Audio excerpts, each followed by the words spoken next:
é só no Congresso Nacional que os trabalhadores têm vida difícil. A Suprema Corte, o Supremo Tribunal Federal, também é uma arena assim para os trabalhadores. É o que diz um livro que acaba de ser lançado com o título A Suprema Corte contra os Trabalhadores. Por que os senhores resolveram escrever esse livro e com esse título? A situação dos trabalhadores no Supremo chegou a tal ponto que merece ser abordada de forma destacada e de forma inclusive aprofundada em um livro? Sim, André. Perceba o seguinte, o Supremo Tribunal Federal, há 10 ou 15 anos, raramente decidia questões trabalhistas. Era muito excepcional ver no Supremo Tribunal Federal pauta trabalhista.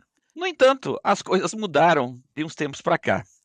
E nós temos percebido que os julgamentos trabalhistas do Supremo Tribunal Federal, em geral, têm sido bastante prejudiciais à classe trabalhadora.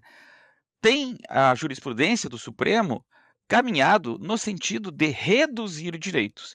E agora, particularmente nos últimos 2 anos, o Supremo Tribunal Federal entrou em um debate sobre formas, assim chamadas, formas alternativas à CLT, que traz um risco enorme de erosão de toda a legislação trabalhista.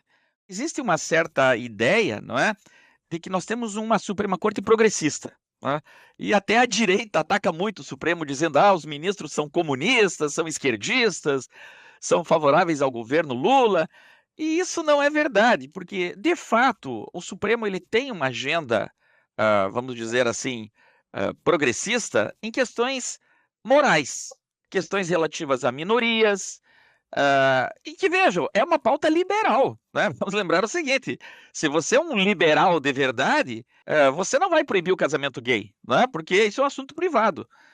Então é bastante coerente com uma corte liberal ter uma pauta progressista moralmente. Então, de fato, né, nós temos algumas decisões, que são, por exemplo, favoráveis às mulheres trabalhadoras no Supremo Tribunal Federal. Vamos ser justos também, o Supremo Tribunal Federal, ele, retirou alguns aspectos draconianos da reforma trabalhista, que dificultavam o acesso do trabalhador, carente à justiça do trabalho, não é?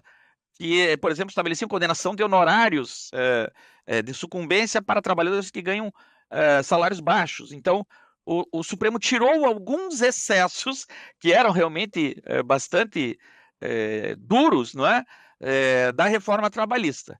Mas, no que diz respeito a questões centrais do trabalho, né, questões que realmente têm um impacto econômico, o Supremo, em geral, ele é favorável ao patronato, não é?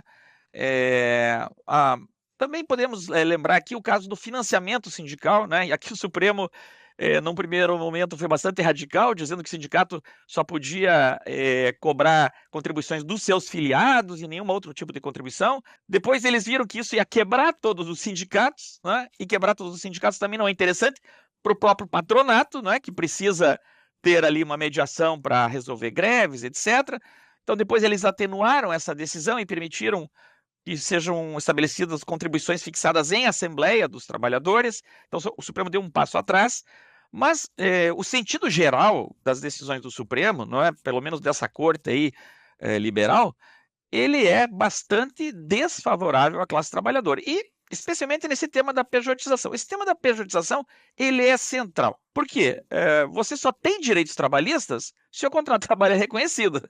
À medida em que você permite que o contrato seja trocado por um contrato civil, você não tem direito trabalhista algum, né? Você reduz o custo trabalhista das empresas para zero e faz com que, não haja nenhuma responsabilidade do empregador pelo que acontece com o trabalhador.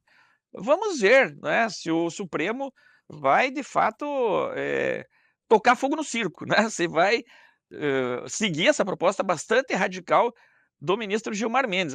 Tem havido uma reação grande, né, tem havido uma reação, as centrais sindicais me parece que começam a atentar para o problema, as associações de juízes de trabalho, têm se mobilizado em relação a isso, e é importante, né, que também a imprensa divulgue essa questão, porque ela é uma questão central da preservação dos direitos dos trabalhadores brasileiros. Vou contextualizar aqui rapidamente para quem nos assiste. No mês de abril, o juiz Gilmar Mendes baixou uma decisão monocrática, ou seja, uma decisão individual, com a qual ele paralisa todos os processos existentes no Brasil que questionam contratações de trabalhadores na condição de pessoas jurídicas. E essa suspensão, essa paralisação, valerá até que o Supremo se pronuncie sobre o assunto.